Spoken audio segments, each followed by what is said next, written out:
दोस्तों, सब्जियों में अगर सही मार्केट को पकड़ा जाए ना तो रिकॉर्ड तोड़ मुनाफा सब्जियों की खेती से लिया जा सकता है। लेकिन मार्केट को पकड़ा कैसे जाए, ये कोई चीज़ तो है नहीं कि हाथ डाला और पकड़ लिया। इसमें काफ़ी ज़्यादा मेहनत करनी पड़ती है, काफ़ी ज़्यादा सोचना पड़ता है, यहाँ पे जोर देना पड़ता है, तब जाके मार्केट को पकड़ा जाता है। मार्केट को पकड़ने के लिए क्या ज़रूरी है, क्या करना चाहिए। देखिए, हर किसी का कहना है कि सब्जियों में मेहनत काफ़ी ज़्यादा होती है। बात बिल्कुल सही है। अगर सब्जियों से अच्छी कमाई आपको करनी है ना तो मेहनत तो जी तोड़ आपको करनी पड़ेगी। लेकिन सबसे ज़्यादा कमाई करने के लिए मेहनत के साथ साथ टाइमिंग का भी बहुत बड़ा खेल होता है इसमें। और उसी के साथ में चुनाव, सिलेक्शन, जिस सब्जी फसल का आप सिलेक्शन कर रहे हैं वो भी काफ़ी ज़्यादा अहम होता है इसमें। तभी आप मार्केट को ठीक से पकड़ पाएंगे।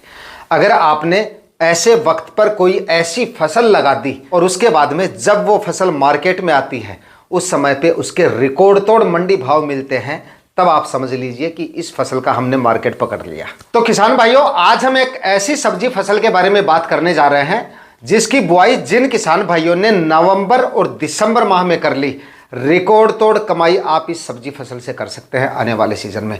जो किसान भाई इस सीजन में इस फसल को लगाते हैं इलाके के रिकॉर्ड होल्डर बन जाते हैं मुनाफे के लिहाज से। जहां पर किसान भाई बाकी की फसलें लगाते हैं, 1-2 एकड़ में फसलें लगाकर जितना मुनाफा एक्सपेक्ट करते हैं उतना ही मुनाफा इस फसल को आप सिर्फ 1 बीघा में लगाकर निकाल सकते हैं। तो दोस्तों, आज इस वीडियो में इस फसल के बारे में पूरी जानकारियां आपको मिलने वाली हैं। कौन सा सही समय है इस फसल को लगाने का, कौन सी फसल है, लगाने का सही तरीका भी मैं आपको बताऊंगा कि किस तरह से आप इस फसल को लगाकर ज़्यादा से ज़्यादा उत्पादन और ज़्यादा से ज़्यादा मंडी भाव निकाल सकते हैं। और टॉप हाइब्रिड वैरायटियों के बारे में भी बात करेंगे, इसलिए वीडियो पे आपको एंड तक बने रहना है। और ये वीडियो अगर आपके लिए इंफॉर्मेटिव रहे तो इस वीडियो को लाइक और शेयर जरूर कर दीजिएगा। जो किसान भाई चैनल पर नए हैं वो चैनल भी सब्सक्राइब कर लीजिएगा ताकि खेती से जुड़ी नई नई जानकारी आपको समय समय पर मिलती रहे। नमस्कार दोस्तों, मेरा नाम है सुरेश और आप देख रहे हैं खेत किसान झुंझुनू, हमारा यूट्यूब चैनल, जिस पे आपको हमेशा मिलती है खेती से जुड़ी नई नई वो जानकारियां जिससे आप अपनी खेती को बना सकते हो मुनाफे की मशीन। तो दोस्तों, आज इस वीडियो में हम जिस सब्जी फसल के बारे में बात करने जा रहे हैं उस सब्जी फसल का नाम है लौकी की खेती।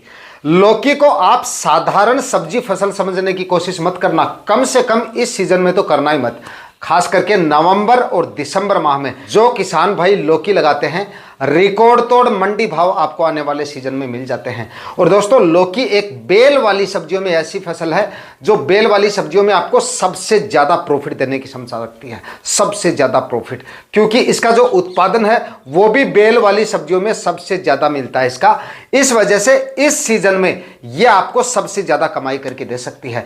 अगर नवंबर और दिसंबर माह ने जिन किसान भाइयों ने लौकी लगा ली, आपने मतलब देखा होगा या आप थोड़ा सा गौर कर लीजिएगा, जो लगातार पुराने किसान भाई हैं, लगातार सब्जियां लगाते हैं, सब्जियों से अच्छी कमाई करते हैं, इस सीजन में लौकी का चुनाव जरूर करते हैं। और जो किसान भाई इस सीजन में लौकी लगाते हैं उनको मिलते हैं इसके हाईएस्ट मंडी भाव। कम से कम 40-45 रुपए तक के मंडी भाव लौकी आपको अब लगाने पर देके जा सकती है। और लास्ट ईयर जिन किसान भाइयों ने हमारे वीडियो देखकर इस सीजन में लौकी लगाई थी, 40-45-50 रुपए के मंडी भाव मिले थे। और उसके बाद में हमने एक वीडियो इसका मार्च में भी किया था कि मार्च माह में आप लौकी लगा लीजिए, मार्च के अंतिम सप्ताह में या फिर उसके अप्रैल के पहले सप्ताह तक। थोड़ा से टेम्परेचर उस समय पे ज़्यादा रहते हैं, पानी वगैरह की रिक्वायरमेंट भी ज़्यादा रहती है, रिस्क थोड़ा सा ज़्यादा रहता है उस समय पे। लेकिन जिन किसान भाइयों ने लगाया और ग्रो किया, 50-60 रुपए तक के मंडी भाव किसान भाइयों को मिले थे। लौकी एक ऐसी फसल है जिसकी डिमांड मंडियों में एनी टाइम बनी रहती है, हर समय पे। सब्जी के साथ साथ होटल, रेस्टोरेंट और जूस सेंटर पे भी इसको इस्तेमाल किया जाता है, इसलिए इसकी डिमांड हर टाइम बनी रहती है। इसलिए 2-3 साल पहले के आंकड़ों को अगर देखें दोस्तों तो लौकी की इतनी ज्यादा डिमांड मंडियों में देखी नहीं जाती थी। मतलब कई बार तो इसके 8-10 रुपए के मंडी भाव भी आ जाते थे और कई बार 4-5 रुपए केजी के मंडी भाव भी आ जाते थे। लेकिन अब इतनी डाउन मंडी भाव इसके देखने को नहीं मिलते हैं क्योंकि मार्केट में डिमांड इसकी बढ़ती जा रही है। स्वास्थ्य के लिहाज से भी इसको काफ़ी ज़्यादा पसंद किया जाने लगा है, इसलिए डिमांड इसकी मेट्रो सिटी में तो और भी ज़्यादा डिमांड रहती है इसकी, जो बड़े शहर है। और ये एक ऐसी फसल है, लोकल एरिया में तो इसकी डिमांड होती है, दूसरे जिलों में भी इसको भेजा जाता है। अगर आपके एरिया में उत्पादन ज़्यादा होता है तो इसको दूसरे जिलों में भेजा जाता है, और उत्पादन कम रहता है तो बाकी जिलों से इसको मंगवाया जाता है, लेकिन इसकी डिमांड एनी टाइम पे बनी रहती है। खास तौर से इस सीजन में यह फसल आपको सबसे ज्यादा कमाई करके दे सकती है अगर अच्छी वैरायटियों का सिलेक्शन करके अच्छी तरह से आप इसकी खेती करते हैं। खर्चे में कोई ज्यादा डिफरेंट नहीं है, वो भी मैं आपको समझा देता हूं, लेकिन सबसे पहले बात करेंगे सही समय की। तो दोस्तों लौकी अब अगर जो किसान भाई लगाना चाहते हैं तो इसके सही समय की बात की जाए तो 15 नवंबर के बाद में आप इसको लगाना जो है वो शुरू कर सकते हैं। जहां पे पाले वगैरह काफी ज्यादा पड़ते हैं तो वहां पर भी मतलब अगर आप नवंबर के अंतिम सप्ताह तक लगा सकते हैं कि 15-20 अक्टूबर तक जो है हर एक एरिया में इसकी जो किसान भाई सबसे अगेती खेती करते हैं वो बुआई जो है इसकी शुरू कर देते हैं। उसके बाद में अगर आप 15 से 20 दिसंबर तक भी लगाते हैं ना तो भी आपकी फसल अगेती रहती है। हालांकि सबसे ज़्यादा भाव तो उन्हीं किसान भाइयों को मिलेंगे, या सबसे पहले हार्वेस्टिंग तो उन्हीं किसान भाइयों की आएगी जिन्होंने थोड़ा पहले लगाया है। बाकी पहली हार्वेस्टिंग डिपेंड करती है आपकी मेहनत और आपके किए गए काम पे या आपके लगाए गए तरीकों पे, क्योंकि टेम्परेचर का काफ़ी ज़्यादा इश्यू रहेगा। उसके बारे में भी मैं आपको थोड़ा सा बता दूं ताकि ठीक से आप मैनेज कर सकें, क्योंकि टेम्परेचर काफ़ी ज़्यादा डाउन रहेंगे और ऐसी स्थितियाँ भी बनेंगी कि पाले वगैरह भी गिरेंगे, 0 डिग्री तक भी टेम्परेचर आएंगे। कुछ एक एरिया में 2-3 डिग्री तक आ जाते हैं, वो भी काफ़ी कम ही रहते हैं, लेकिन मतलब कई जगह ऐसी है जहाँ पे 0 डिग्री तक भी टेम्परेचर आ जाते हैं। तो ऐसी हालत में क्या होता है, अगर आप क्रॉप कवर वगैरह लगाते हैं तो भी ग्रोथ जो है ना वो कहीं ना कहीं थोड़ी धीमी पड़ जाती है। तो अगर प्रॉपर तरीके से अगर आपकी तैयारियां सही नहीं होंगी तो इसमें थोड़ा सा रिस्क भी है, लेकिन रिस्क उतना ज़्यादा नहीं है जितना ज़्यादा बाकी के सीजन में होता है। क्योंकि दोस्तों अगर आपने सही इंतजाम अगर कर लिए तो उसके बाद में कोई ज़्यादा रिस्क आपको देखने को नहीं मिलेगा।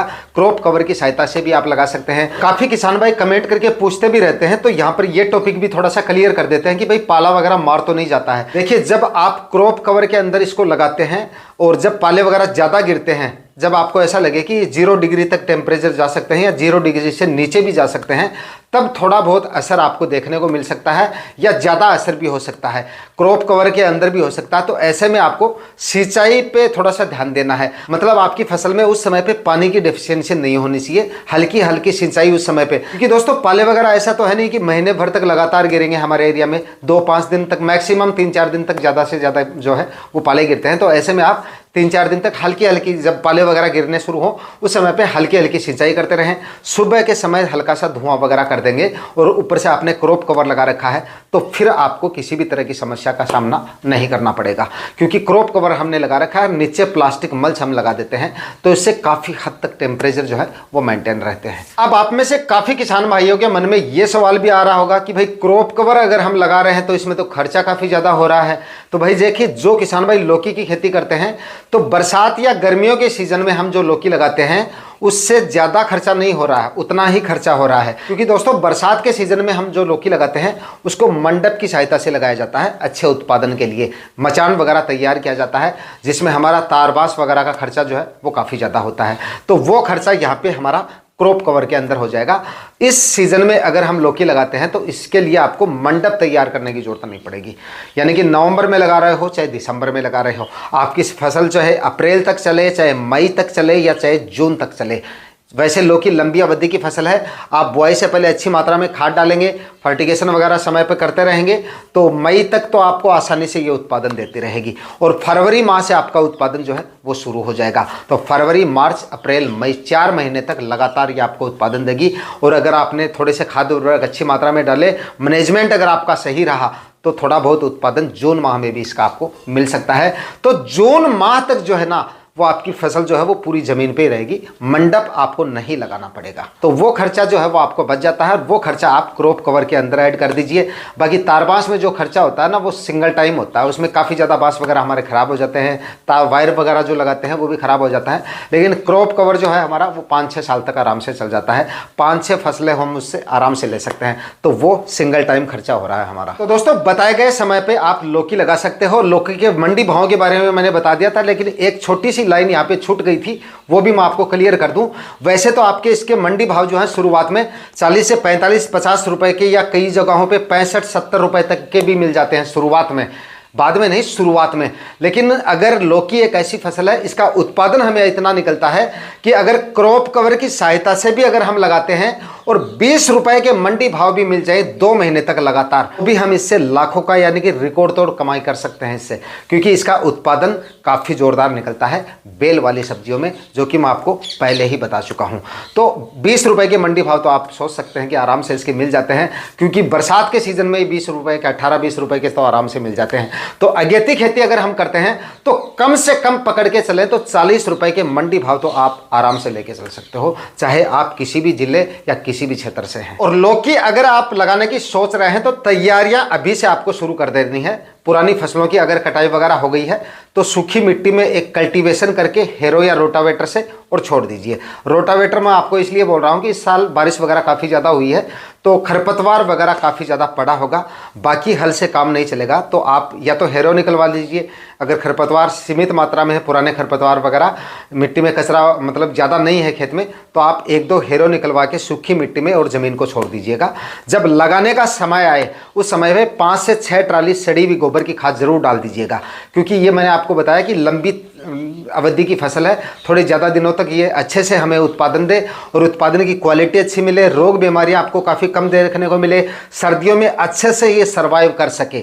इसलिए 5 से 6 ट्राली सड़ी हुई गोबर की खाद डालें। उसके बाद में लगाने से पहले हल्का सा पलेवा कर दीजिए। लगाने से करीब 10 दिन पहले आपको पलावा करना है, वरना नमी ज़्यादा हो जाएगी ज़मीन में।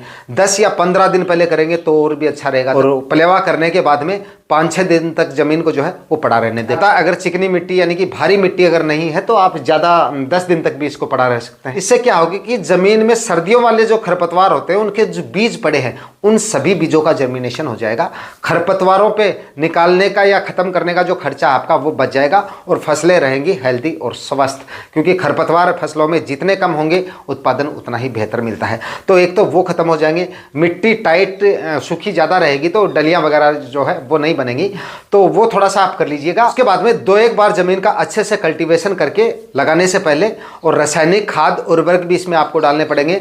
रासायनिक खाद उर्वरकों में 50 केजी डीएपी खाद आपको लेना है और 30 से 35 केजी म्यूरेट ऑफ पोटाश इसमें लेना पड़ेगा, 25 केजी यूरिया खाद, और कम से कम आप ये मानिए कि 5 से 6 केजी सल्फर और ऐड कर देना आप इसमें। सल्फर 1 एकड़ के हिसाब से, ये जो डोज मैंने आपको बताए हैं वो 1 एकड़ के हिसाब से बताए हैं। सल्फर अगर इस समय पे आप ऐड करेंगे तो इसका बहुत बड़ा बेनिफिट आगे चलकर हम मिलेगा। जब पाले वगैरह गिरेंगे, टेम्परेचर काफ़ी ज़्यादा डाउन हो जाएंगे, तो उस समय पे उन विपरीत हालात में भी हमारी जो फसल है वो अच्छे से सर्वाइव होती रहेगी।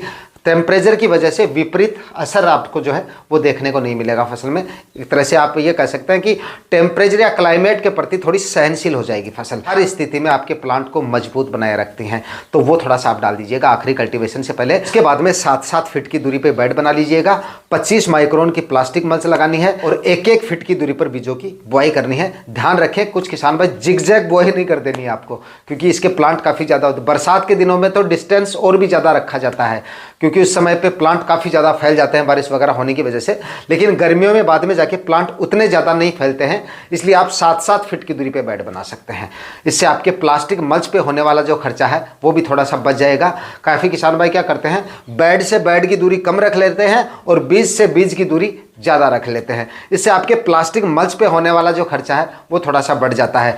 तो इसलिए आप 1-1 फीट की दूरी पे बीजों की बुआई करें और डिस्टेंस रो से रो का जो डिस्टेंस है वो थोड़ा सा बढ़ा दीजिए। इस हिसाब से करेंगे तो प्लास्टिक मल्च पे होने वाले खर्चे पे कहीं ना कहीं थोड़ा सा जो है वो अंकुश लगेगा। दोस्तों लौकी की सबसे बेस्ट वैरायटियों की बात की जाए तो माहिको की 8 नंबर वैरायटी आप लगा लीजिए, सबसे अच्छी और सबसे शानदार वैरायटी है। उसके बाद में वीएनआर की एक सरिता वैरायटी आती है, उसका भी आप सिलेक्शन कर सकते हैं। उसके बाद तो बहुत सारी वैरायटियां हैं। क्लाउज की नूतन वैरायटी आती है, उसका भी आप सिलेक्शन कर सकते हैं। और भी कई सारी वैरायटियां हैं जिनका लिंक आपको वीडियो के डिस्क्रिप्शन में मिल जाएगा, वहां से आप ऑनलाइन भी परचेज कर सकते हैं इन वैरायटियों को। तो आज भी मैंने आपको जो फसल बताई है वो एक लंबी अवधि की फसल है। सब्जियों में अपनी कैटेगरी की जो सब्जियां हैं उनमें सबसे ज़्यादा उत्पादन देने की क्षमता है, भाव में कोई कमी आपको देखने को नहीं मिलेगी। तो इस फसल का चुनाव आने वाले सीजन में बताई गई वैरायटियों का और बताए गए तरीके से और बताई गई सावधानियां अगर आप रखेंगे, रिकॉर्ड तोड़ कमाई ये फसल आपको आने वाले सीजन में करके दे सकती है। तो दोस्तों आज के वीडियो में इतना ही, मिलते हैं किसी और नए वीडियो में एक और नई इंटरेस्टिंग फसल के साथ में। तब तक के लिए जय हिंद, जय जवान, जय किसान।